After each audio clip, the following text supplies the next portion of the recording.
are the most incredible pervert. Congratulations.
Hello, everybody.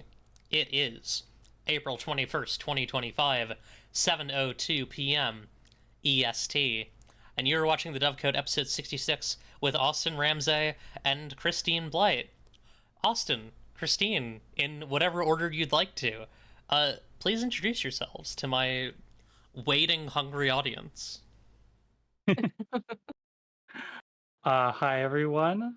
My name's Austin Ramsay. I am a tabletop role-playing game designer, best known for the game Beam Saber, and also 10 years in the actual play business. Hi, I'm Christine Blight. I'm a voice actor, an editor, and sound engineer, and I am also 10 years in the actual play business. Actually, I guess 11. Wow. Hell yeah. I actually, so, uh, uh, uh there are a combination of reasons why, this combination of people are here today. um, but one of those is CalsCon. But I actually didn't know that y'all have I mean, it makes sense because you have a channel for it, but I didn't know y'all had an actual play history before CalsCon. I'm curious what each of you have done in the past. Uh, in I guess 2014, we I can't remember when it was around COVID when I was like, I can't do this anymore until CalsCon brought me back. Um, One where last job. well, we that's what I say after everyone. Mhm. We did a podcast, You Don't Meet in an Inn, which I don't like the name. I made it up. Regrets are everywhere. But the pretense of that was Austin, gosh, Austin just loves collecting RPGs. Mhm. And I was like, well, like she kept coming to me and was just saying that like I have all these amazing games that I would love to play, but no one wants to play with them with me because no one knows the rules. And I was like, well, you know, let's just do a series where we shoot one shots, where we change, we rotate out the players, theoretically rotate out the GMs, but alas, Austin is a forever GM. Hmm. Where we just tackle on these games so that like you get to see how you like them, and other people can listen to them and see, is this something that they would enjoy playing? Try to stress test some of the rules, see like what kind of stories could evolve from the game systems, because I'm a person who believes that like you can always press the boundaries of the cage of the rules, but I do feel that the rules of a system really do lend to the type of stories you can tell with a system. So that was part of it. And yeah, so we for I don't know, for several years we were just chugging out weekly weekly podcast episodes of like a new game, sometimes every week, sometimes we did some more long form ones, but yeah. Hell yeah. Uh, 10 years is 10 years is a lot. Yeah, we've been at it for a while. Do you feel like if I know this is kind of probably a bit difficult, but like if you had to like take out one piece of wisdom, y'all can answer separately if you so desire. Like if you had to take out like one piece of wisdom from like 10 years of doing APs, like what would you say that is? Ugh. Um,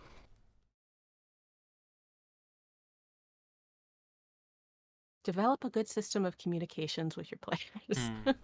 Hmm. very well put. Mm, Uh, mhm. I was also thinking something along the lines of, you know, make sure that you have buy-in from the players for the game and the show. Mhm.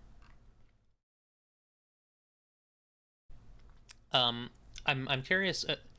Both those are really interesting to me. I'm gonna go backwards. Because like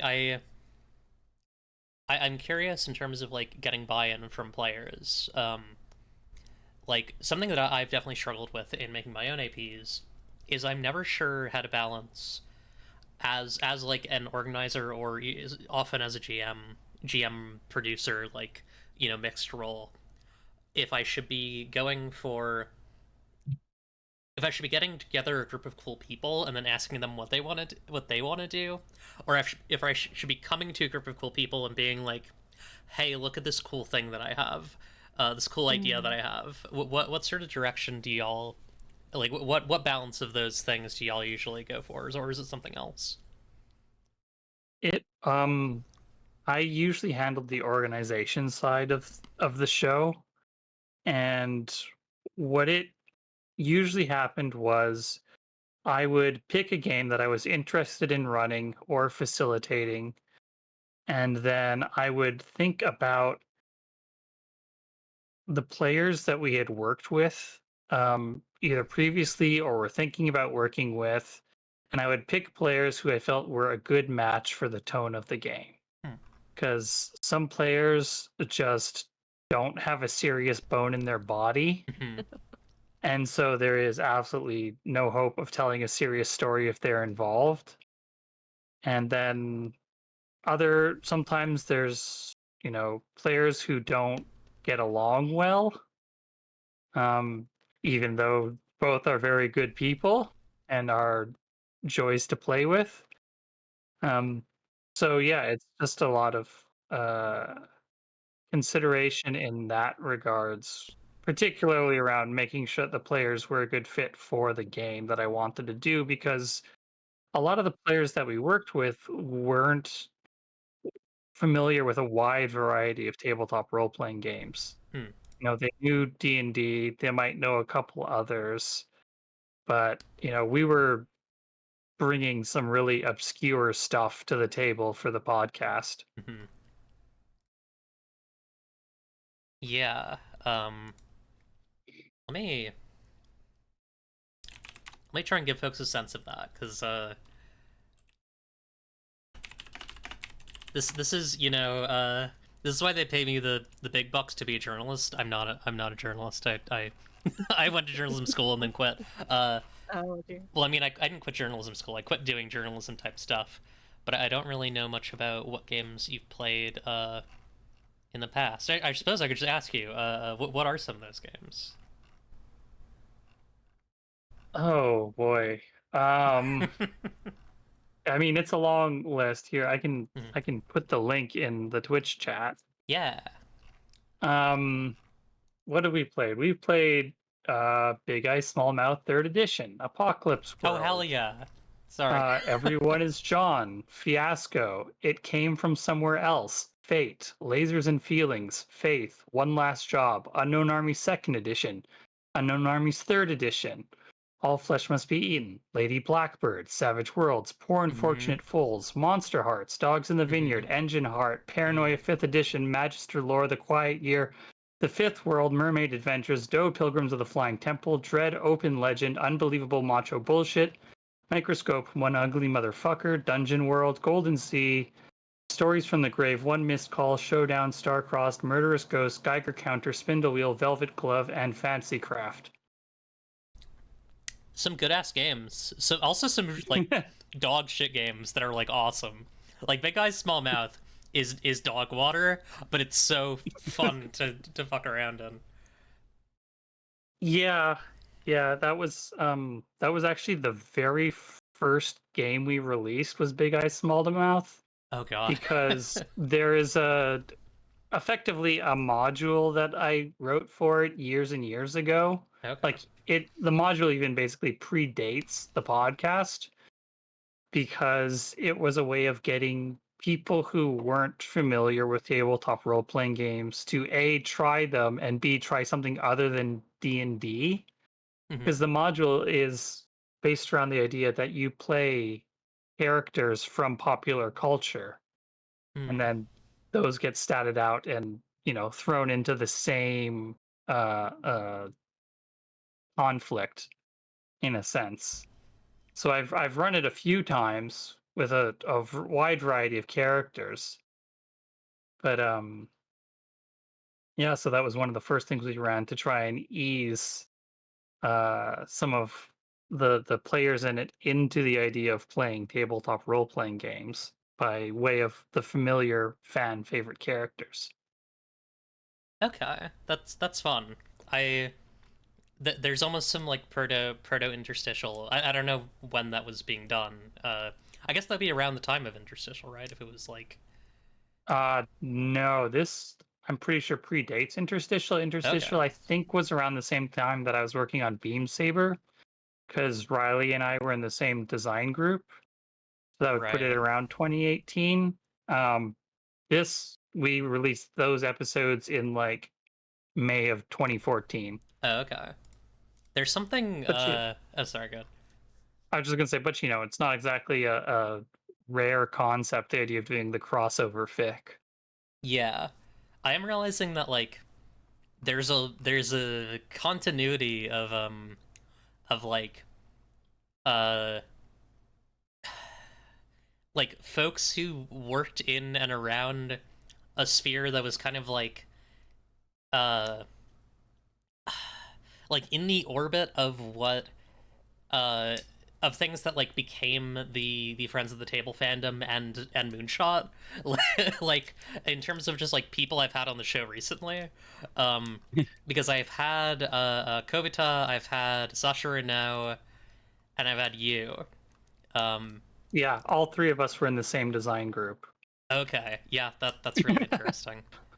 Okay. Yeah, there was basically a design group that formed out of Friends at the Table fans Okay. around 2018, and so all of us sort of, collaborated and gave feedback and stuff to each other's games and shared ideas and play tested each other's works. Very very interesting. I was definitely kind of fangirling out around that time about about y'all's work, so uh, that's cool. Um, Getting back to well, I was supposed to bridge the gap a bit. Beam Saber, uh, Forged in the Dark, type mech game.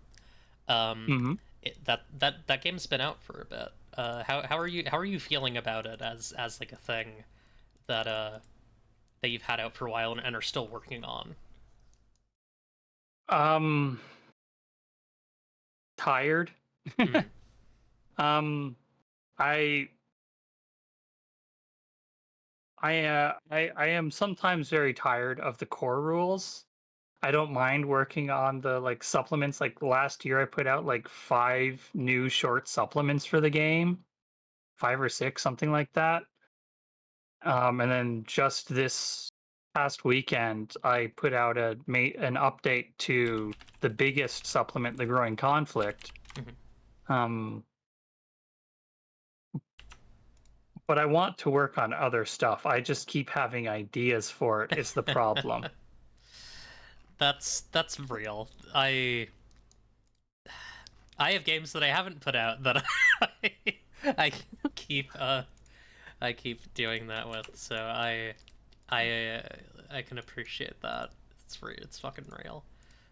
We were also very recently play testing another, I guess, supplement to Beam Saber, Rush Wars, Mm. which is altering the rules of Beam Saber to be a little less high sci-fi and more like inspired by Fast and the Furious, Saints Row, just a bunch of car freaks Oh fuck yes, this doing looks crime. awesome. We were doing this was uh the campaign started about, I don't know, like a year and a half ago when we were Uh, trying to play cast. no, it was 2 years ago. It ended a year ago. Oh my God, time means nothing to me. Yeah, but we started prior to Elon Musk completely losing his shit. But we that was we had Elon Musk as our um as our enemy that we were taking down, and Grimes made an appearance as a rival. I don't know why we didn't just have Elon. We were cowards. We should have just said Elon Musk and Grimes. Like, who's gonna stop us? It was our own game. Uh-huh. um, but actually, Austin took the campaign that we did and commissioned cover art of our characters for the supplement. Hell yeah. And Yes, perennial artist that I work with, Corey Hadrian McDaniel, yes, who is in chat, did the hi. did the Hi. amazing cover art for Rush Wars, and has also done a number of other Beam Saber pieces. Mm-hmm. Um, and yeah, he was in that campaign too. So he had first-hand experience about what those characters were like, and really did an excellent job capturing them for the cover art. Yes. Hell yeah. Something that I'm noticing that I think is really cool. Uh, I I'm getting the sense that Beam Saber is a game that you made because you wanted to play it. Is that accurate? Um, so it started in July of 2017 because Christine, myself, and two friends did a single session of Mobile Frame Zero Firebrands. And that totally reignited my love for the mecha genre, which had basically been in hibernation for the prior like 10 years. Love Firebrands. Good game. And I just started taking notes, and sort of the starting point was in Friends at the Table's Counterweight season. They played Mech Noir, which is a hack of Tech Noir, and then they played the Sprawl and hacked mechs into it. So my thought was, okay, what does a PBTA game designed for mechs from the ground up look like? And that was my starting point. And then I eventually switched over to Forged in the Dark when I heard about Blades in the Dark, particularly the score and then downtime cycle that I felt was be an excellent fit for a mecha genre with missions and then downtime where you could get the important character interactions. And if I don't mind patting myself on the back a bit, I was right. Yeah, it's great. It's good shit. I suppose that's a good lead into something that I really like about what I've listened to of KalazCon, which is unfortunately not as much as I wanted to get. There's a lot my to ears. listen to. Yeah, yeah. Something that I really like is the structure of downtime into missions into like almost like a Model UN like style thing of like deciding what mission each team is going to do next. How I mean, I don't know if how did you do that? Like how did you keep that organized? I suppose is my question. What was the process for that? Oh, a dedicated Discord server with channels for each play group, and then one channel for the production crew and one channel for the GMs. And then spreadsheets to figure out which which player was gonna be in which squad, and assigning them their playbooks based upon ranked voting. And then we just had a schedule where where the playgroups would say when they were recording, and then confirm that they had recorded. And then once everyone had been confirmed as recording one part of a cycle, then everyone would be allowed to schedule the next cycle of recordings. Just for clarification on 2 points there. So a cycle is defined. Sorry, I don't know why I'm going into this, but so a cycle is defined as a mission segment, a downtime segment, and then a legislative episode. So once everyone has filmed their mission and downtime, and that could be within any degree of time, because there were some times where people had medical emergencies or people couldn't get together to record. But it was usually roughly a month per cycle that recording would happen. And then once all of those were in the bag, the GMs wrote mission reports for both the mission and the downtime cycles to let everyone know what happened, because it's 6 groups telling the same story, and all the events were supposed to sort of cause a cascading effect for everybody. So the GMs would write the mission reports, and then the legislatives would come in after everything was submitted, describe what happened in their characters' words, which isn't necessarily the truth, Hmm. but what happened, and then vote on what the next missions would be based off of that. That And rules. and also Christine is making it sound way more smooth than it actually was. And Mhm. that's even with Christine pointing out some of the bumps we had along the way. Oh Yeah. gosh. How did you make sure that like you weren't just like completely fucked if like that there was like a significant like series of uh if there were things preventing folks from being able to show up.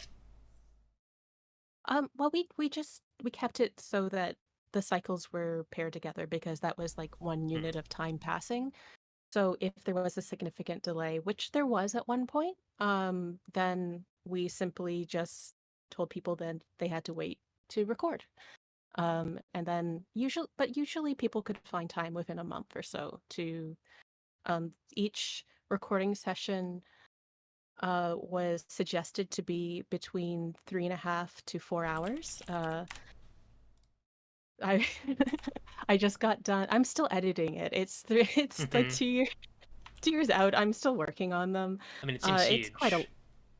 it's just a lot of work. Uh-huh. But we I just finished one where they submitted 5.5 hour episode that I had to trim down to usually the episodes once trimmed down were about an hour to an hour and a half, maybe an hour 45, and that took a lot of elbow grease, but Hmm. it was a big mission.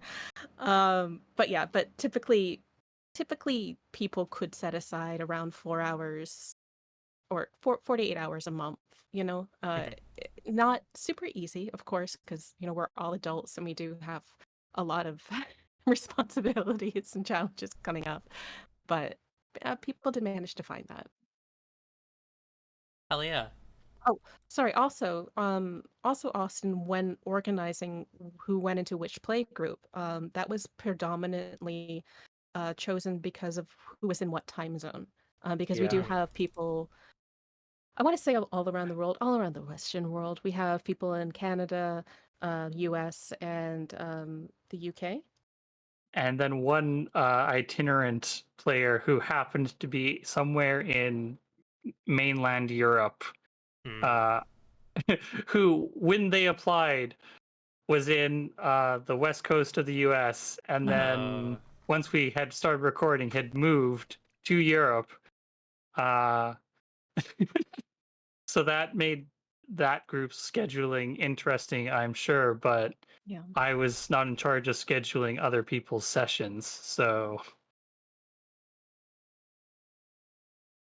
Yeah, fair. That sounds as someone who has two colleagues in Uri Held who are on a mainland European time zone, that sounds challenging for sure. yeah, we wound up with uh, one group that was primarily UK players, Mhm. one group that was East Coast players, one group that was Central Time Zone slash Mountain Time Zone players, and two groups that were West Coast. And then the last group, the legislature, was kind of just all over the place. That yeah. Uh, one thing that I am curious about is like so uh, the time zone thing does kind of inevitably, I mean not necessarily inevitably, but I imagine would make it so that like the groups aren't necessarily going to be people who know each other or always necessarily people who know each other going into the game. Did you have any methods that you used to kind of help build those initial connections, or did you kind of just wing it? Kind of just winged it. Honestly, I when I started the project, I did not. Okay, there are, including myself Hmm. and Christine, 31 performers Yes, in the show. 33 participants. I mean, if we are what? Sorry, who are you counting outside of the performers? The third editor. Yeah. Okay, so that's 32 then. Yeah. Oh, did I? I said 33. I Yeah. was wondering who the extra one was. My cat. It was me. I've been here the whole time. Yes. um, yeah, we had 31 performers and then another editor who was not a performer.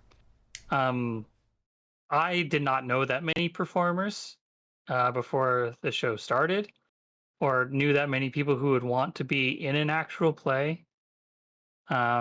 So I just put out a call on social media for people who would be interested, and I got about 45 applications, initial applications, and then I sent out a second round questionnaire, and I got fewer responses to that.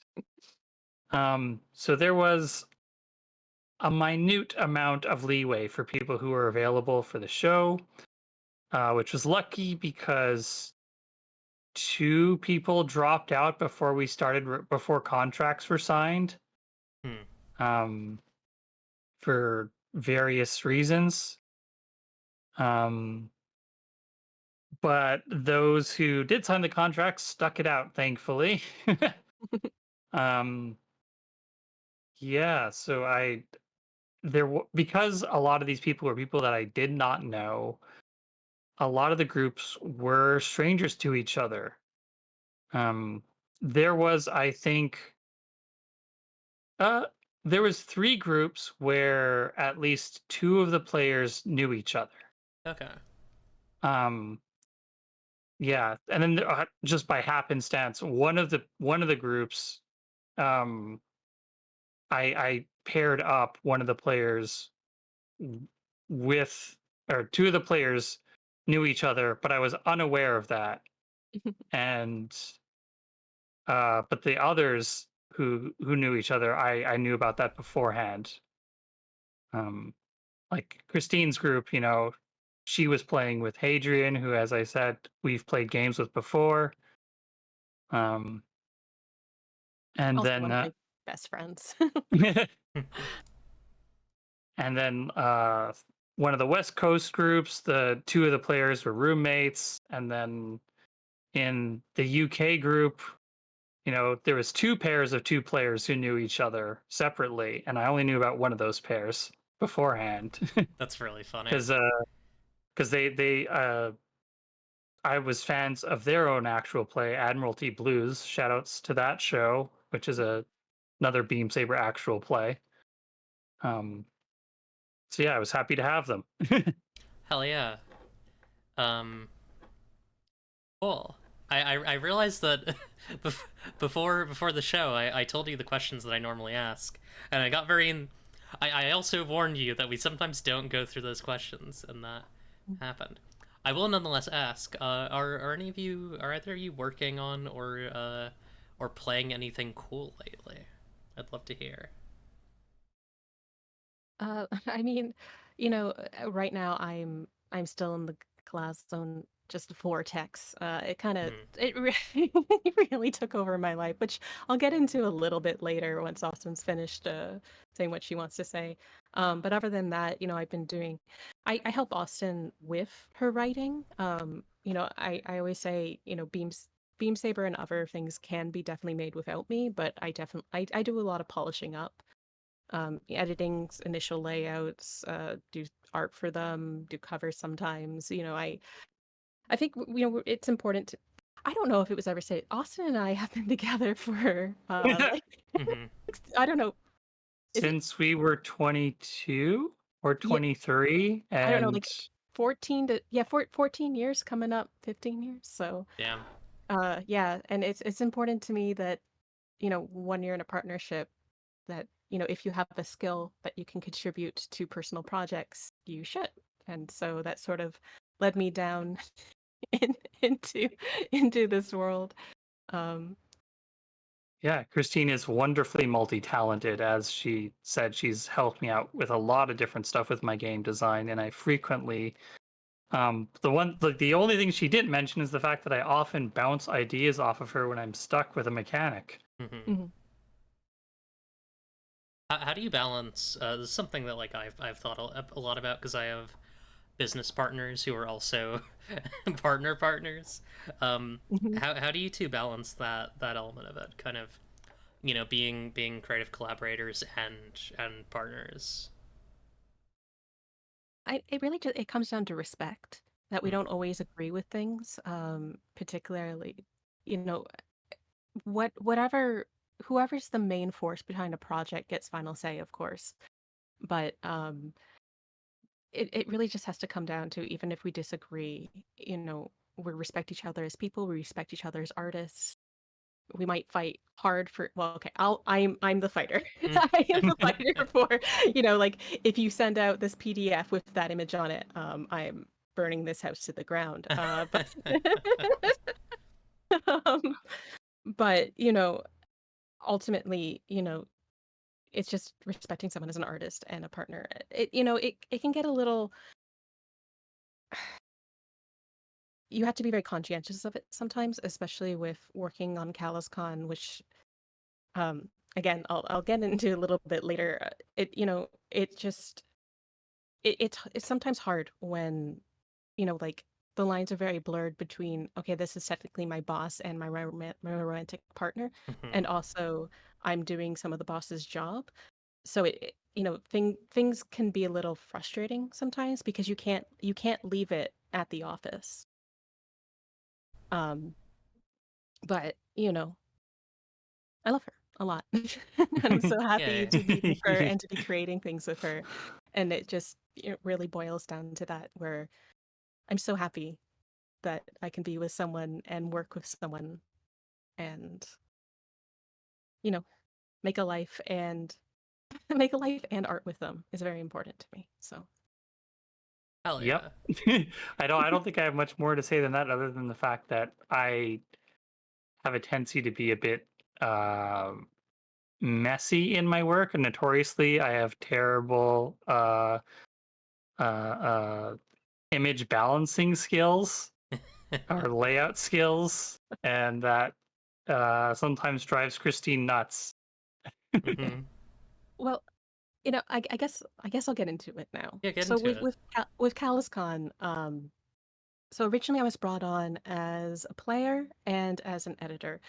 Um, and the work was distributed so that Austin would be Austin would be editing two squads, I'd be editing two squads, and our third editor, uh, I only really know him by his Discord name, and I would like what is his legal name?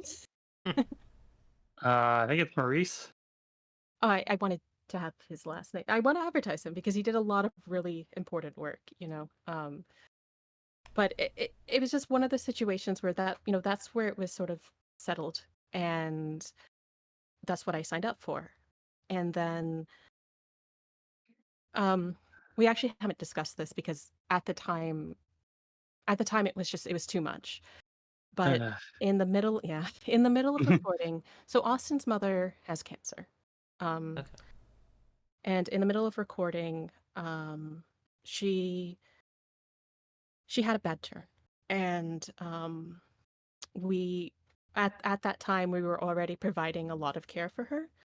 And after her horrible turn, which we had to like really fight to get her into the hospital, and we found out she was dying of sepsis. Hmm. Um, so we were able to get her into the hospital, and she was in there for about a month, and then after that, for almost completely dependent on Austin and me for care. And so this was like in the middle. We had, we had 30 people working with us, and we had recordings coming in, and I was doing recordings, and so um, Austin was doing a lot of the primary care at that time, because I I'm a widow.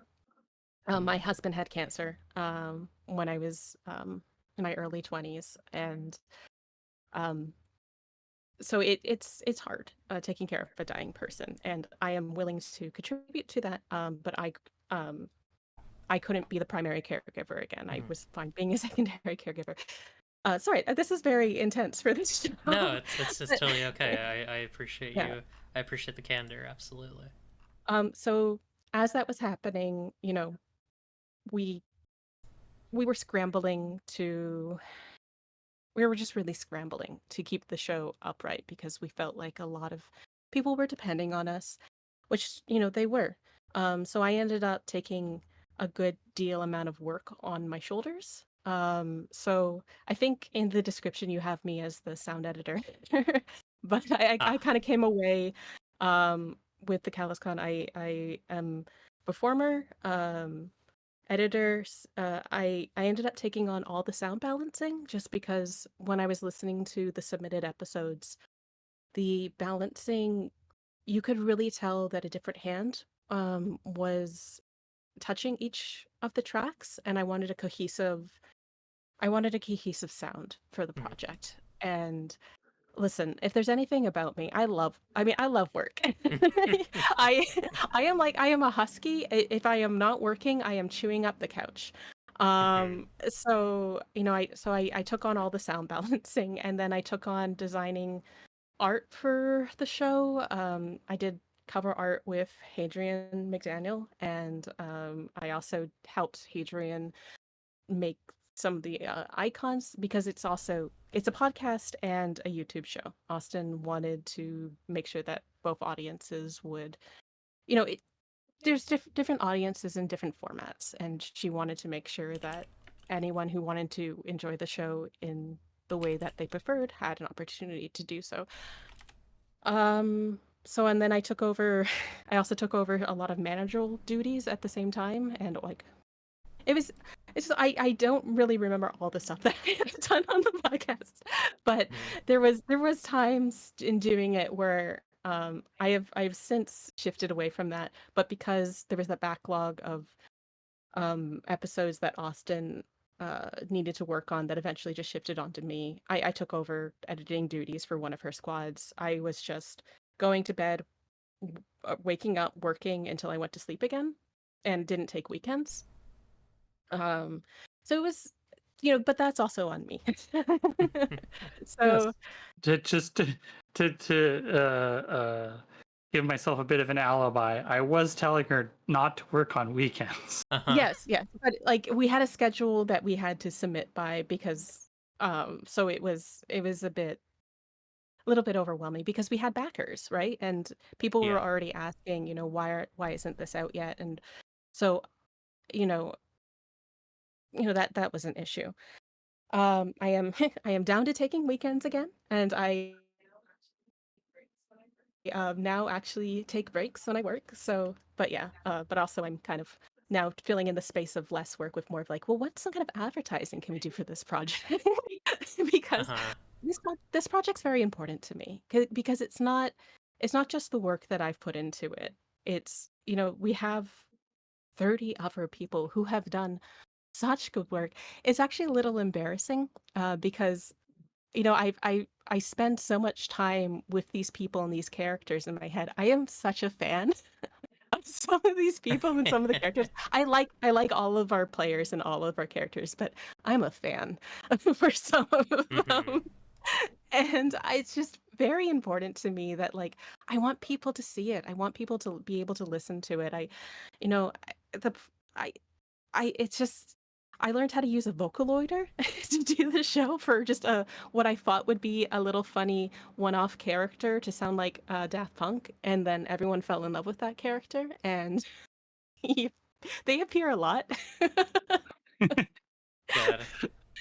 But I really love the show, and it feels weird to love something that I participate in so much because I think many people can relate to this that when you see something that you've made, all you can see is the flaws.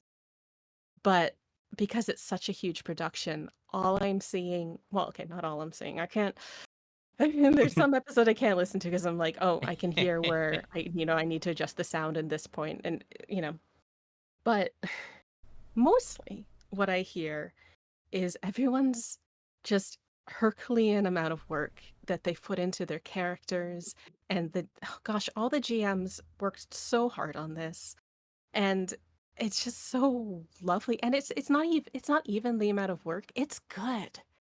people have done made amazing characters. Like, I have cried listening to this. I have texted all of my friends about the people I ship together. Like, I I love it. I think people have done such good work. You know, there's good character work when there's shipping happening. Yeah, I mean, that's right. look, I can ship a paper bag with an orange, but um, hell yeah, I'm excited to listen to more of it. From what I listened to, it was very, very good, and I appreciate you. I didn't get a chance to say it earlier, but it was very I appreciate you sharing like the story of how this was made, because it sounds like y'all had ups and downs, and uh, I appreciate that, like that level of candor. I think it's really cool. I did also just notice something that I think is really funny, and I don't mean this as a slight against anything, I guess. I don't know what this would even be a slight against. So I think there's like a little stray pixel on Christine's PNG tuber, yeah. such that when Christine talks, Austin gets a single speck of dandruff, and I think that's really funny. um, and I think we'll keep it. I think that's how it's gonna go. But yeah. How do we feel about we have a good amount of news, and it's like hefty this week. Um, Yes. how do we feel about going into the Backer Tariff Manager, then taking a break, then doing the other two stories, and then doing mail? Sounds good.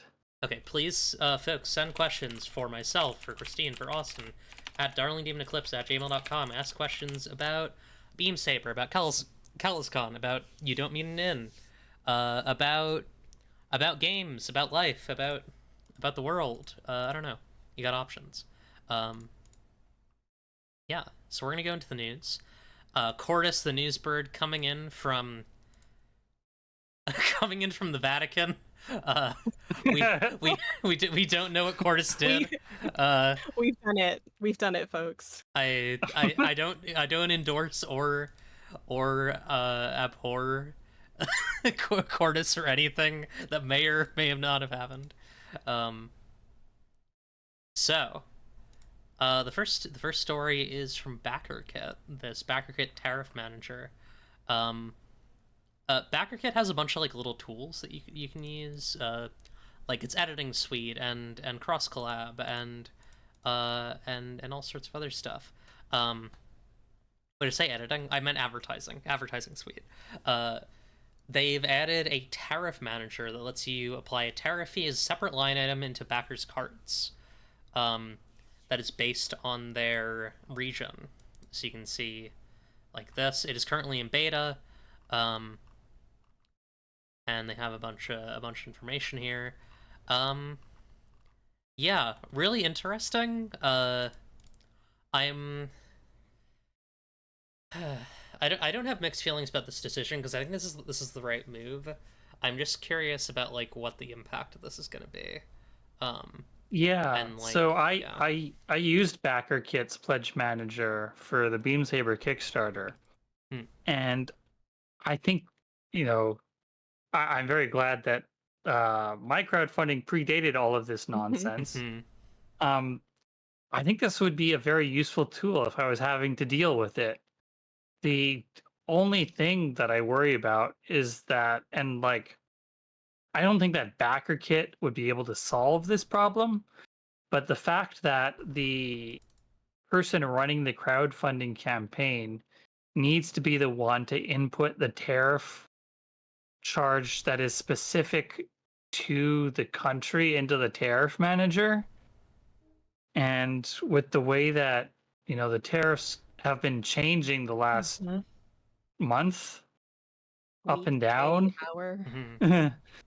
I just, and then there's the fact that even in the tariff manager, the FAQ, it says like, well, what if the tariffs change? And they sort of shrug and say, charge as close to your shipping date as possible. And it's like, okay, but that's like, precision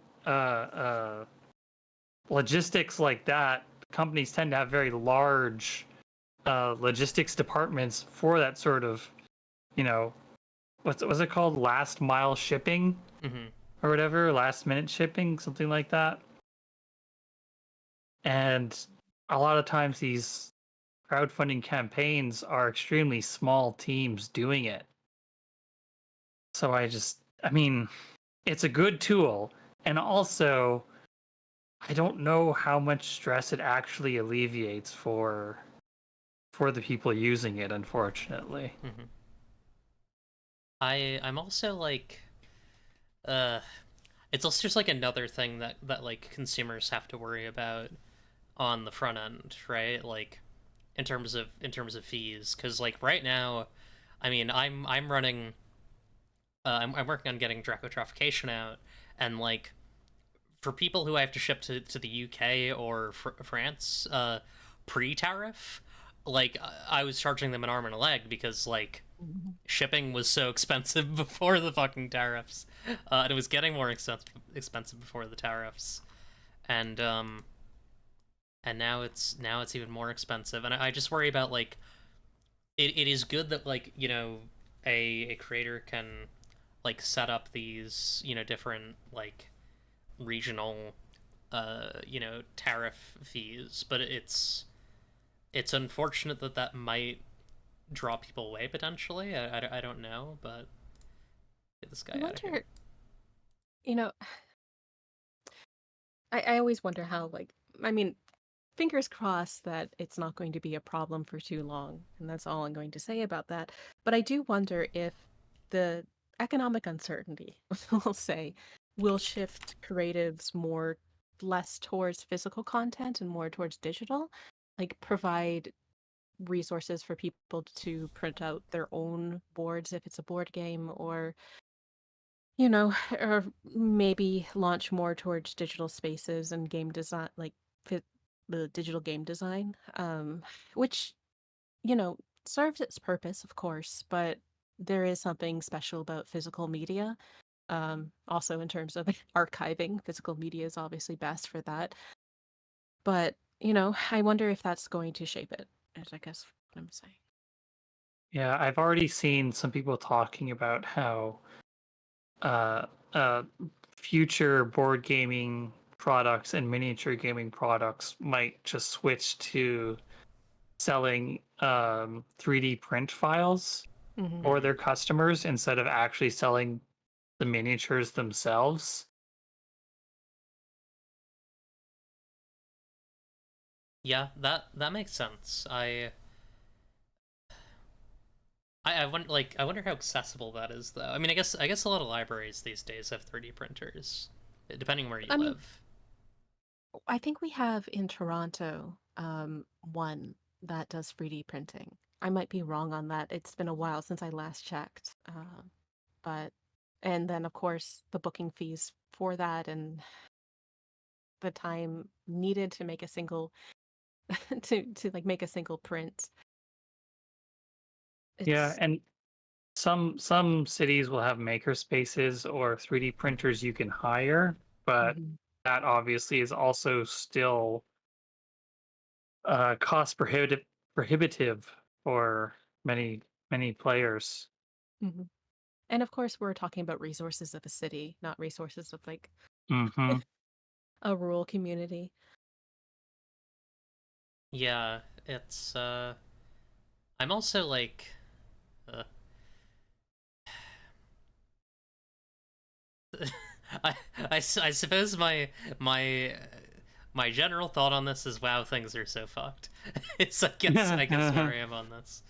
Uh and I hope that like I guess my one hope is that like if things move digital, at least for TTRPGs, it will mean that there are a bunch of games that are ready to be in print when/if things are normal again. um, I mean, you know. we saw that with COVID too, Mm, but then that's, and not to burst your optimism. Like it'd be mm-hmm. great for things to be, give people more time to polish up their material for before printing, but then like believe Beam Saber was printed. I mean, a lot really strong quotes about post-COVID, but post giving, caring about COVID, and there was a huge delay because of the amount of backlog that of orders that the printers needed to fill. Yeah, there was a paper shortage in that period, and uh, the paper shortage was so bad that the printer that I originally wanted to work with, that I got my initial quotes for, had to turn me down because there was a moratorium on new clientele for them. Damn. And so I asked around at a bunch of other printers and tried to get quotes from them and ask them stuff, and they all had their own delays. And then I asked the original printer again. This, of course, being like a year, 2 years later, over the course of getting the thing into physical production, and they were accepting new clients again. So I wound up back with my original printer. Okay. It is true that these things have aftershocks, and these things don't ever really they tend to not really go away. This is a little bit of a tangent, but when we were test printing some print on demand for Beam Saber, that came out. That was a bit of an adventure. One of them came out with a full other book attached to it, and the book was someone's erotic poetry that they had Holy written. shit. And so we're glad that we were able to catch that before that was just the file that they had submitted for printing. Holy shit. Yeah, that was a very odd printing error to get in the mail. Yeah. I mean, listen, it wasn't good. If it was good, then maybe we would have left it. Yeah, what I was gonna say is I would have gladly done that, not on accident. I'll make a TTRPG that just has a bunch of erotic poetry in it. In fact, one might say I'm doing that. Like to read that TTRPG, perhaps. Yeah, it's called Sapphic World. It's gonna happen at some point. Oh hell yeah! Yeah, probably this year. Smiles. Maybe if things go well. We're working on it. Things are happening in gay pervert game world. Anyways, yeah. I get the newsletter. Don't worry. Okay, good. I'm glad. All right. Let's take a break. Let's take 5. And then we'll come back. I almost wonder if we should talk about story 3 first and then go back to story 2. Probably. Okay. So, we'll be back soon, and after that, we'll go through 2 more stories. See you all in a little bit. Ah.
Hello, everybody.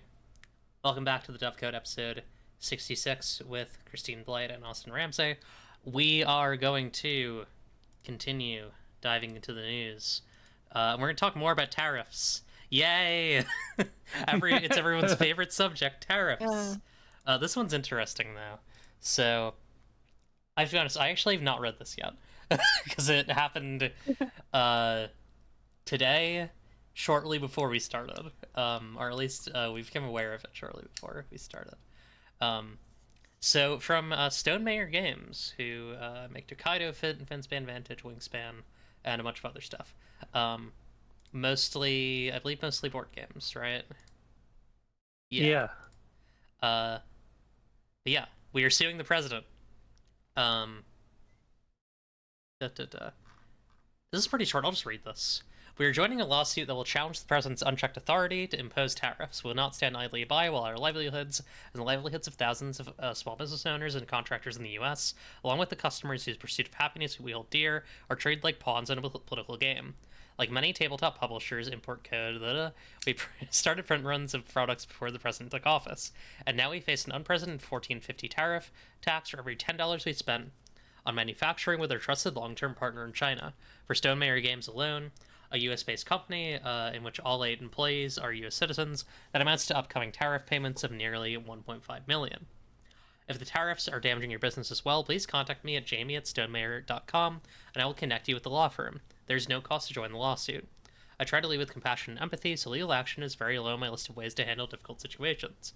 But this new norm of a 145% tariff imposed by the president on all exports from China to the U.S., including products that have been in the manufacturing process for months, we are compelled to take action. And then there's other actions they're taking. But yeah, Stone Mayer, along with a bunch of other small businesses, are suing the Trump administration, or suing, I think, the president himself. It appears. Interesting. I hope it goes well for them, I suppose, is my main thought. Mm-hmm. I'm wondering what other tabletop game companies are involved in this, because there's that's the widespread talk of the whole industry, is how this is going to affect various companies. Like Coyote and Crow is considering shutting down because of them. Steve Jackson Games is facing major costs since they also make board games as well as tabletop role-playing games. Yeah. It's hitting the entire industry very hard. Yeah, it's interesting how diverse the impact is. I hope that this leads I hope this leads a lot of people to follow that email. In fact, I will put that email in chat. If you want to get in on this, and you have a tabletop thing that is being affected by the tariffs, fucking check that out. Cause hopefully at least you get some money. But ideally this causes some change. I suppose we'll say. Yeah, I don't. Going through the courts, I can only imagine how long it'll take to see any outcome, but hopefully when that time comes, it'll be positive for the businesses. Yeah. Here's hoping. Fingers crossed. Alright. So that's that one. And then our last story is a bundle. Trans Rights for Teachers for Trans Rights Ohio, which is supporting Trans Ohio, Kaleidoscope Youth Center, and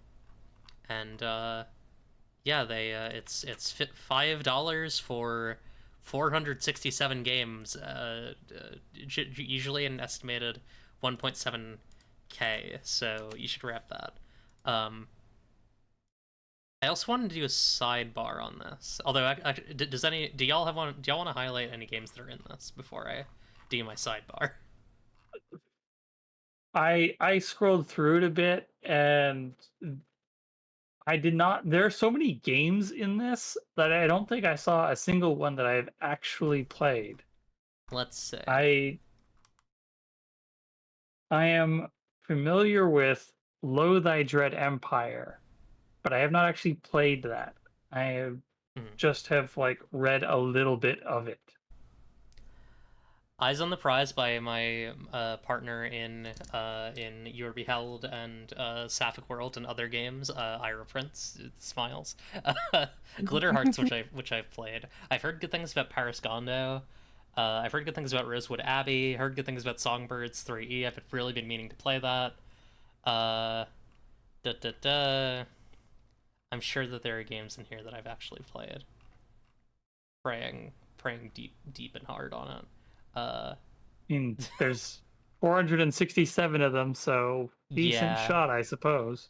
Where did they find queer tabletop role-playing designers?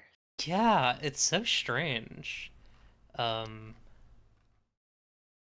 sure if I gave this a closer look out. Da, da, da, da, da.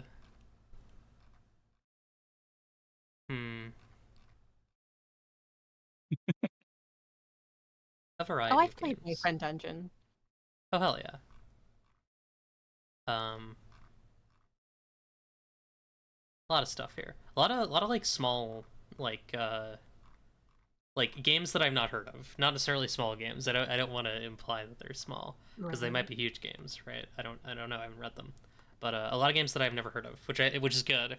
You always want a bundle where it's like you look at it a couple of years later. I think it was Marn who was on the show who was talking about that, where it's like you need game bundles that you are like, all right, I need this particular game for this particular session, and you look a game, you look up like game about two spies who are like trying to kill each other in a dirty bathroom, and then it's like you open up the game and it's like you own this from X bundle, and then you're like, oh hell yeah. So get on that. Okay, my sidebar. So my sidebar is multifaceted and a little indulgent, so you're gonna have to deal with it. So I'm holding your hand. I'm following you down the path. Thank you. So this is an article by Anna Valens on Waypoint Vice, that says now is a pretty good time to buy this trans rights teacher RPG bundle, and it kind of threads the line between the Supreme Court ruling in the United Kingdom, supported by J.K. Rowling, that basically says that there are not trans people, fucking awful, and says like, hey, this is a good way to support trans people in Ohio, which I think is cool. Also mentions Toxic Sword Lesbians, which is another great game. Really, really good kind of reimagining of Thirsty Sword Lesbians. I've spilled a lot of ink about that game because I think it's really great. But a thing that I want to talk about is okay. So like Waypoint, Waypoint Vice was like a really big place for video game journalism in the 2010s. Yeah, I would say mostly the 2010s, a little bit into the 2020s, and then it shut down because the because Vice went under. is evil. Yeah, Vice went under, and Vice is evil, and like a lot of those people kind of like spread to the many winds, and around that same time, Anna Valens was working for the Daily Dot, like kind of in the mid to early period of Waypoint's like prominence. Anna Valens is working for the Daily Dot, doing really interesting video game journalism on specifically sex and video games, queer sex and video games, and when so recently, a couple like a year or so ago, Waypoint Vice was brought back by like basically as like a husk of its former self, where came back wrong. Like, I mean, I think honestly, if I look here, like the things that are not written by Anna Valens are kind of slop. Like a lot of it is just like these are games. Like look at this game, instead of kind of the thoughtful, interesting work that Waypoint used to do. And like folks who used to work at Waypoint, like Austin Walker, uh, and Gita Jackson pointed this out, and like we're mocking it and being like, hey, this sucks. Like don't actually support these people.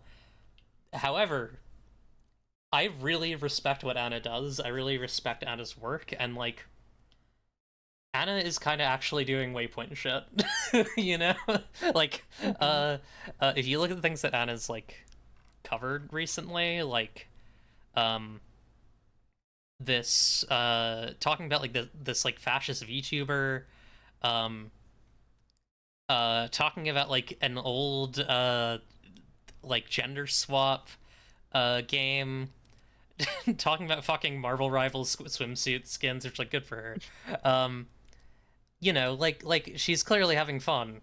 And I think it's Except that's interesting. not just SEO bait. Yeah. Mhm.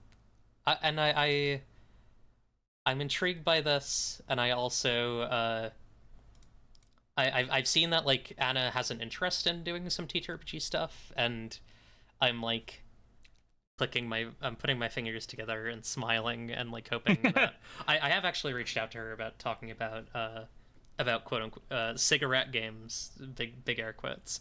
Oh, So but yeah, I'm excited to see like some robust, interesting, queer and kinky and like sex oriented like TTRPG and video game journalism from Anna. Um, Yeah, so it's cool that it salute. exists and is out there and getting attention. Yeah, that's my ramble.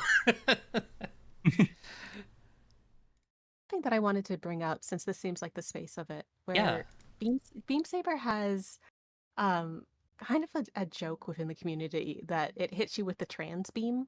Um and well, uh well. Mhm. And I feel that there is something to be said about the intense body euphoria allegory that comes from mech fiction. Uh Austin, do you want to talk on that a little bit? Yeah, I mean, mech fiction is very body focused because the mech is about the idealized body. You know, it is a body that allows you to be your best self, to reach your ambitions. It bridges the gap between where you want to be and what you want to do and what your physical body is capable of. Mhm. Um, Not to say nothing of the wide variety of mecha fiction in which the mech itself can be highly customized in a variety of ways. Mhm. So, What I also feel like there is an intersection that's unavoidable to look at the ways in which bodies, in particular queer bodies, are also this might be stretching the metaphor a little bit. But in a lot of mech fiction, your idealized body is owned by the government. And mhm. I do feel like that is a bit of a factor as well of why we're sort of drawn to these types of stories, because it's not just like the idealization of the form, but it's also about how restrictive we are to accessing our idealized form and how that can be taken away from us. Yeah, that is interesting. Are either of you into like mexploitation stuff at all? I see a fair bit of that on my Tumblr dash. Armored Core 6 did a number on the mecha hashtag, Mhm. let me tell you. That tracks. Yeah, because I feel like a lot of that stuff is exploring that like the a lot of the like darker mech stuff. I think is exploring that idea that like that kind of combination between the euphoric and the like politically politically annihilative. Uh, like you are a euphoric thing that is owned by the worst beings and people in the world, I think is really interesting. I actually, just to loop things around to CalisCon again, because Mhm. I gotta get that SEO up. Uh-huh. But I do want to just take a small opportunity to talk about the character I play in it, just because I feel like I do Hell address yeah. a little bit of the issues. If you don't mind, it'll be as short as possible. Go ahead, go ahead. We have time. But so my character is actually part of the Dismounted Squad, which is a subclass of well, not sorry, not a subclass. It's a additional squad which is introduced in the Growing Conflict, which Austin just published a new update to like yesterday, was it? Yeah, or Saturday. I Yeah. don't recall. Anyway, hot off the presses is what I'm saying. Mhm. But so as part of the Dismounted Squad, we did not have mechs to play around with, but I was still interested in exploring these themes. So my character, Danny Hart, is part of a super science program that introduced psionics um, into their soldiers, and I wanted to explore. So, sorry, I'm a little nervous because it was Do, do you do you want a minute to collect your thoughts? Because I just realized that we did not actually explain what CalisCon is. Oh yeah. Yeah, maybe we should. You go ahead and do that when Do I that. collect my thoughts. So, how like an hour into the show, Yeah, that's fine. uh, CalisCon is a Beam Saber mega game actual play featuring 6 play groups with 31 performers. And the main thrust of the story is that the players are part of an invading army that has mostly conquered a planet of a rival faction. And as they prepare for the final thrust to break the city in which the uh, opposition's insurgency is centered around, a third belligerent enters the fray, which is the nomadic anime convention of CalisCon, Mhm. which gets together every 5 years to invade a planet and take over a city and turn the entire city into one big convention for a whole year.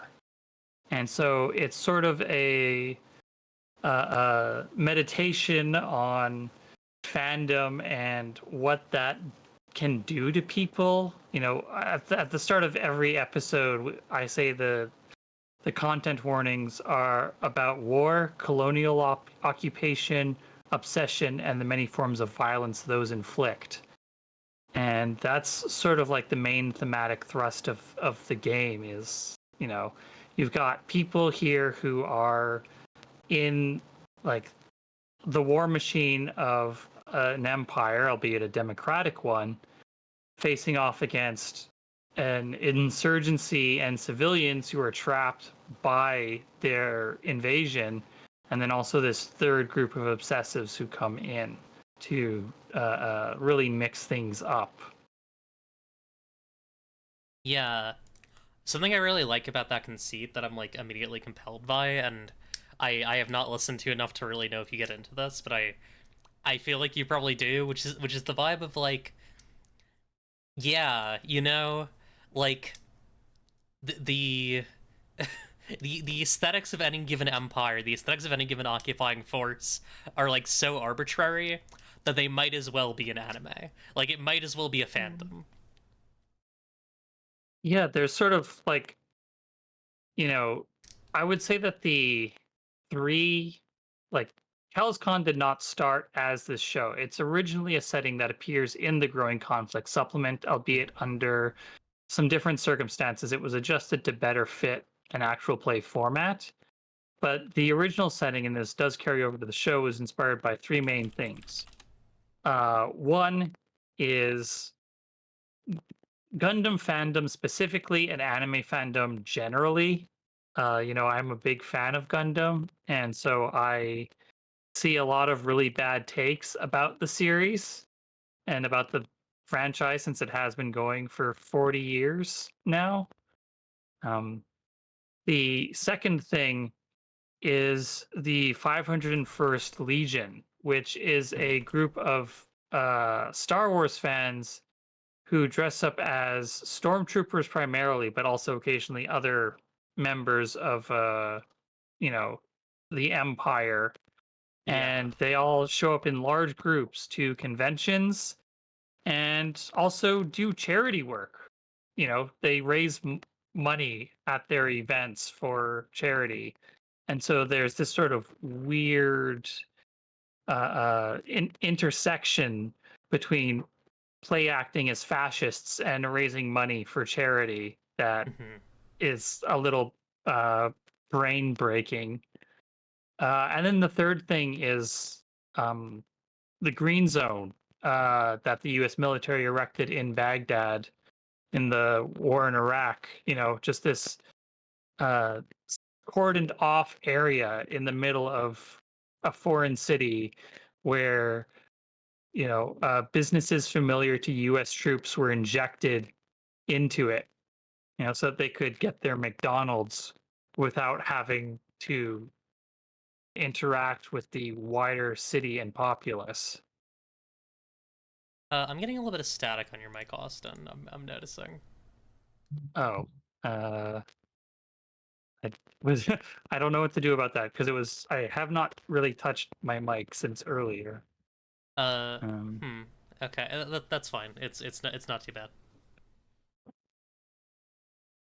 No worries.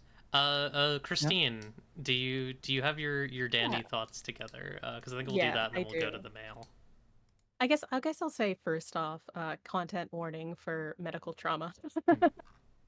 I realized perhaps this is a little intense for the show. That's Of okay. course, I won't go into any detail. But I still wanted to explore the idea of the idealized body as governmental property. And so, in the psionics program, I wanted to really emphasize that government programs do take in it's so I guess I'll move back a little bit. So I have participated in Toronto. We have something called CAMH, which is the Center for Mental Health and Addictions, and it's it's the leading research facility. I want to say in Ontario, but it might even be Canada, honestly, Hmm. for mental health and addictions research.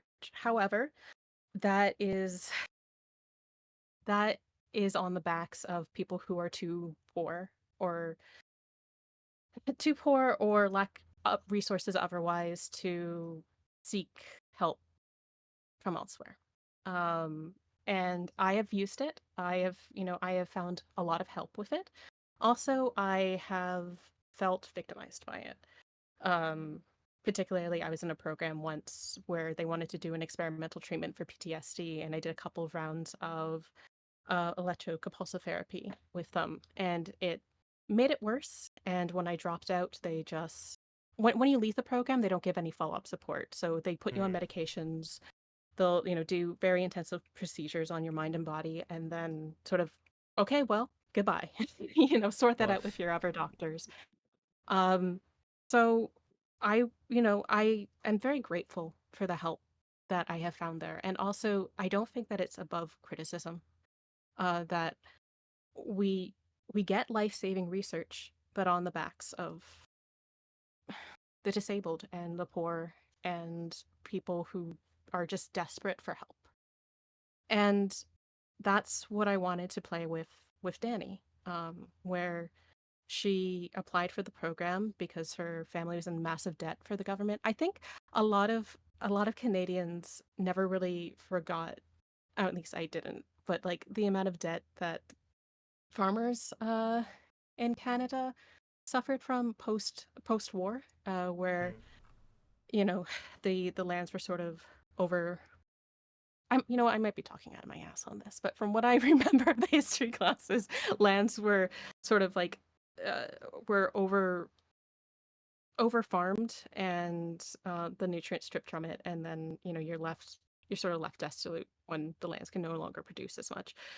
Um, but I so Danny came from sort of that perspective where her family came from a lot of debt for the country, so she signed up for the program thinking, it's going to be a simple program that won't even work, and ends up a lifetime commitment in the army, being brandished about as, a little pet psychic, which, because it's induced into her, there's no like fail safes for it. So it's Right. a very hard existence for her. Mhm. Unfortunately, a lot of that, there was some of it that got on screen. Unfortunately, in my play group, one of our players said that they weren't really interested in dealing with reoccurring NPCs. So our main villain ended up my my character's rival. So it ends more about exploring about abusive relationships and what does it mean when you are like literally mind linked with your ex and you feel like you're a part of them and you try to get away. What's that about? Let's explore Fun. that. Yeah. So at least I felt like I had something to say with Danny, but I just wanted, yeah, I don't think that you can tell mech fiction without talking about governmental interference with your body. I mean, I feel like you can. There's some very shallow stories out there, and I I think Mhm. we've all been guilty of "wow, cool robot," whatever that translates to. But that's what I wanted to do with Danny, and I'm really grateful that I got a place where I could talk about that. Hell yeah. That sounds awesome. Uh, yeah.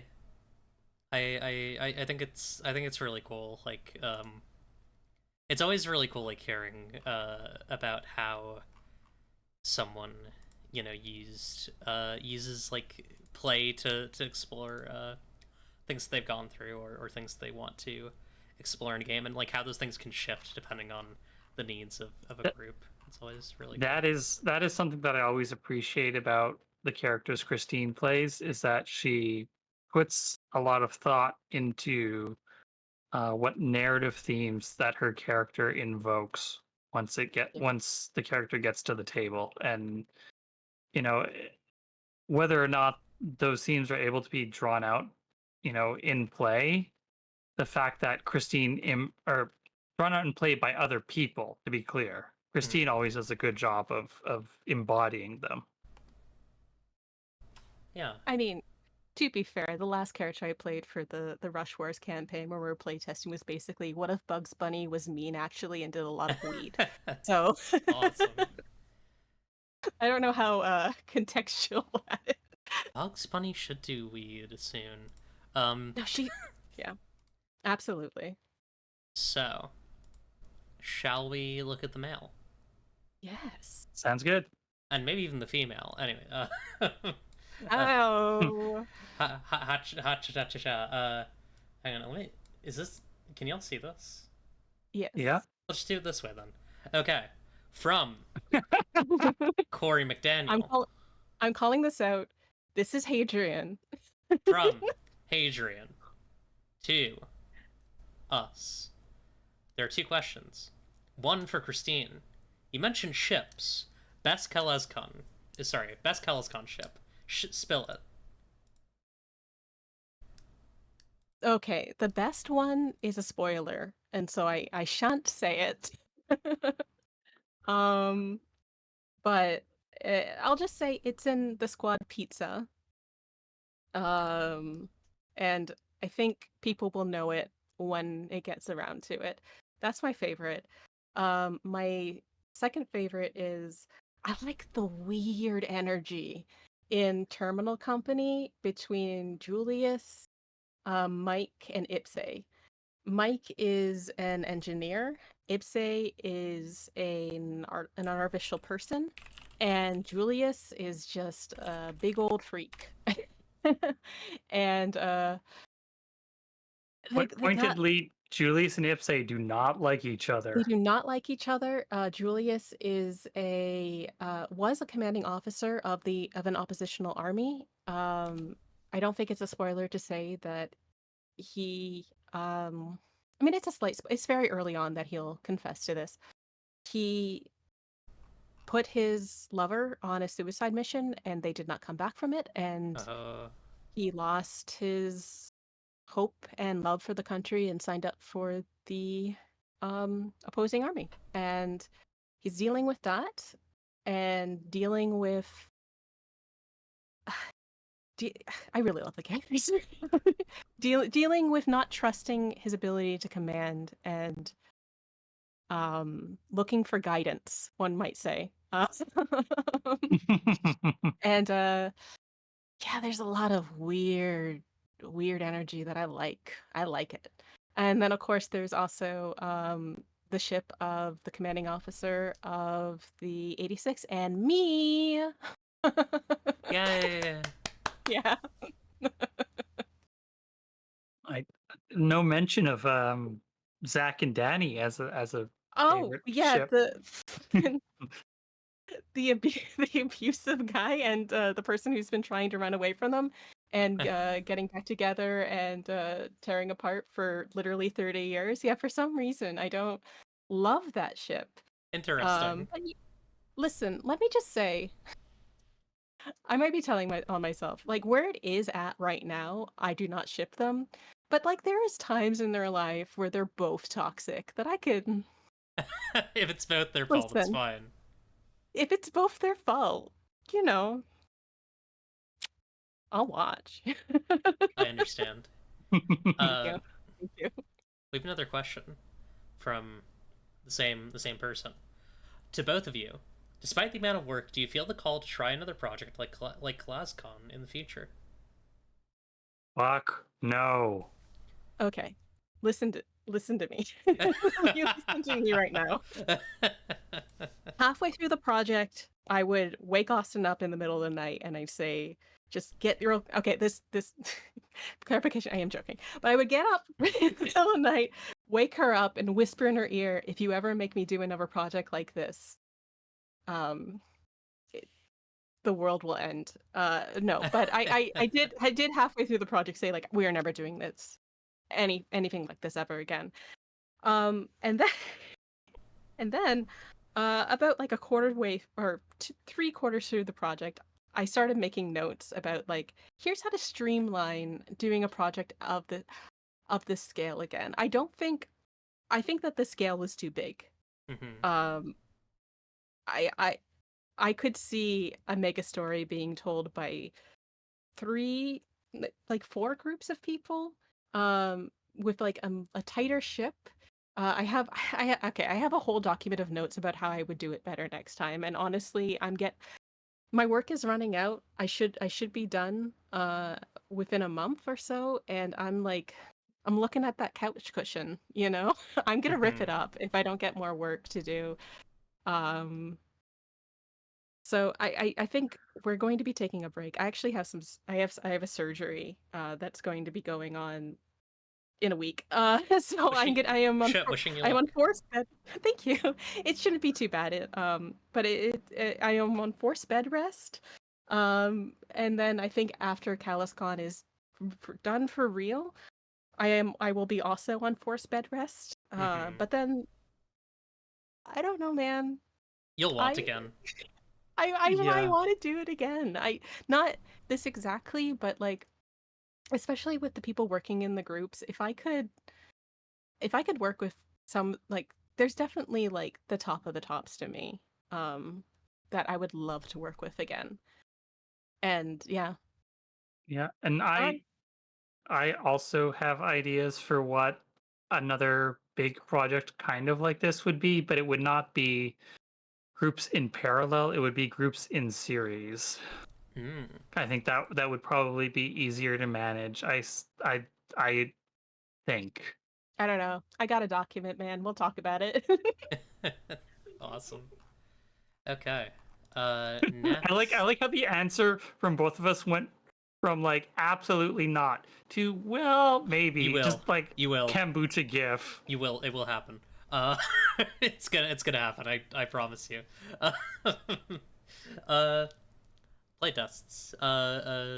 Email from Sneaky Phoenix, aka Sabrina, friend of the show. Hello, hello. I'm working on organizing a playtest for a TTRPG I'm designing with a friend.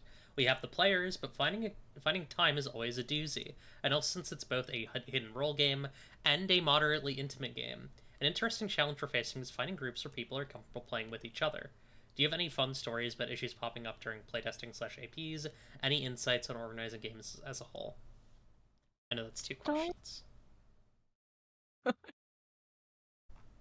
Uh, well, so something that we did for the podcast is that we did try to make it as friendly as possible because we acknowledge that these were people coming in on their own time to do something for us. So I would cook for them.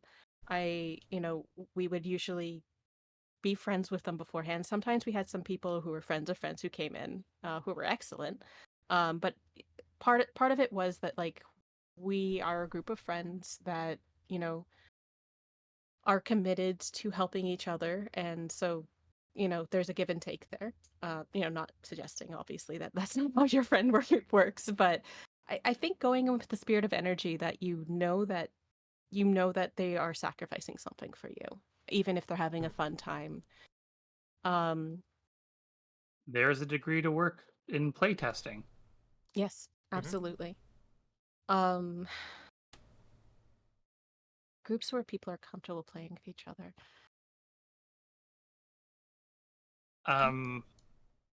So for insights on organizing games as a whole, you need to have someone who is going to be Sisyphus, right? Someone has to push the boulder up the hill every Gotta single herd the time. cats.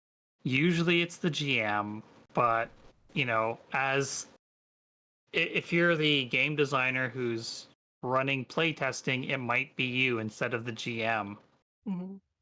Um, There, I and mean, that's really how like sessions happen. Is there needs to be at least one person pushing for the session to happen. mhm. Now there's also, it's not even just one person pushing for the session to happen, but you sort of have to be insistent in terms of, like for us, it was for us doing the podcast. I don't really recommend listening to the older podcast that you don't mean to in just because the production skills weren't really at that level. Um, Listen to CallusCon. There's a lot of blood in it. Um, but for the original podcast, it was like it was always going to be this time, this place, this many people, and if it's an online space, then what you need to do is say that like I need you to let me know if you're interested. What blocks of time work for you? And then once you figure out an overlapping block of time where everyone's available, at that point you have to be the one to say like, okay, so we're doing March 16th at 3 p.m. And if someone's like, oh, I actually can't do 3 p.m., then, like modify that, but you have to be insistent and very firm because people will say, yeah, I want to play. And then that's it. And so you need to be on top of what time, what day, where are we meeting, you know, you just have to. Yeah, I agree. You need a you if you're gonna have sheep, you need a sheepdog or a shepherd, or ideally Yes. both. Mm-hmm. Uh, yeah. There's also not program, like there's websites that you can like upload your schedule into. Mhm. I don't know them off the top of my head because I don't really use them, but I saw other groups in CallusCon using them where they would, like say like, okay, well, we're getting ready to record, please everyone, like input so that, like it's visual for everyone too. Um, do I you think do you know? When to Meet is one of them. Yeah, I use one to meet quite a bit. Yeah. And there's a couple out there that people use. Um, Yeah, I think that Fun stories about issues popping up during playtesting or APs. hmm. I find I don't know if it's necessarily a fun story, but I do find it very interesting in editing CallusCon, where it's it's interesting listening to see like where the wording of certain rules confuse people and like where there's a lot of stumbling blocks for that will come up again and again. I do definitely feel like if you are playtesting and you have everyone's consent, recording the sessions and listening it over and seeing, like where Mm-hmm. are people stumbling, like if they're misinterpreting the rules, is that a user error or are the rules not very clear? Give it a listen. I think it would be really helpful because when you're in the moment and like if you're playtesting and GMing, your head's not going to be there. You need to have space and reflection to figure out, what are the issues that are being flagged here. Yeah, I was extremely fortunate during the playtesting phase of Beam Saber. There were uh, two or three different play groups that recorded their sessions and then provided it to me so that I basically had like my own personal podcasts for my game before my game was released in a sense. And those were very useful to see like what people liked, what they didn't understand, what they thought was missing, etc. So, if you can get an get a recording of people playing the game, like Christine said.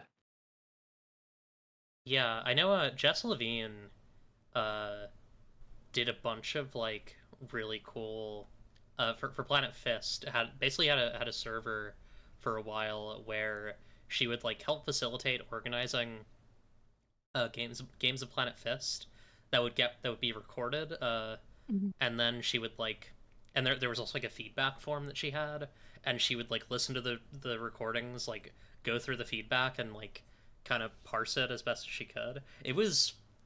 It seemed like a lot of work, but it was really impressive, and I think it got her a lot of really useful information. Mhm. Also, Yeah. Oh, oh, I was just gonna say, so Austin does have a Discord for Austin Ramsay Games, which is the company where she, all of all of her games are released with. Uh, but she has a whole section for specifically when people have questions about the rules, which I feel like has been very helpful also for figuring out like what's a bunch of things that come up again and again there. Gotta red flag that. yeah. It's I often worry that my advice about playtesting will not be widely applicable because I was extremely fortunate. I started the game design for Beam Saber in the Friends at the Table Discord, so there's already a lot of people there predisposed towards the genre. And so Right. when I made my own Discord, a lot of people followed. Um, and having a Discord dedicated to my game design has paid dividends over time. Like those people who recorded their sessions and sent them to me, they were in calls in my Discord or met there. And a lot of them were using Craig, which is a Mm-hmm. common Discord bot that will record your calls and then provide the audio for them. So that is a useful tool for encouraging people to record their playtest sessions. I think, I understand that you feel like you're very lucky to, have found your crowd who were willing to follow you. But I think to me that says that a good advice is to, you know, join community spaces that are about the games that, Hmm. the types of games that you want to participate in. Like, I mean, I'm glass houses here because I have extreme social anxiety and I'm probably autistic, honestly. um, but I have a lot of fear of that. But like, if you want people interested in the thing that you're making, then you got to go to the place. You got to go to the place where they're hanging out, and then Mm-hmm. be like, "I also made this thing. Would you like to look at it?" And people generally are like, "Yes, please. I would love to look at it." Yeah. I guess a common piece of feedback for game designers in regards to quote unquote networking is try and make friends with people who are at roughly the same level of career development as you are, you Yup. know? That has helped me. That has paid dividends for me in terms of building teams and stuff. Because like I have a lot of friends who have, I think, like way more developed TTRPG careers than me, but like they're often really fucking in the weeds and really busy, and so like, you know, having people who are at a similar level as me, and like we can ask each other questions and ask each other for things and work together is really good and important. And I think it's good to find that. I will second that with all my heart. I also think that it's important, regardless of where you are in, in terms of fame or popularity, to give back to the community. Austin Mm-hmm. does a lot of like helping, like she helps a lot of people specifically with Beam Saber modules that they want to publish. She will talk to them about it. You've done work on, you've done a lot of work, making sure that other people can make money off of something that you've made. And I think that's important. You need to do that. You need to just continue to feed into the community that you're a part of. Don't pull the ladder up. Mm-hmm. Yes. Agreed. Okay. I think that might be it. We're coming up on 2 hours here. Do y'all have anything else? I've plugged quite a number of things. I plugged Beam Saber and Gillespie. Like I put those links in the chat. If folks want to scroll up, you can grab those. There's not that much chat. Do y'all have anything else you wanna direct folks towards, perhaps?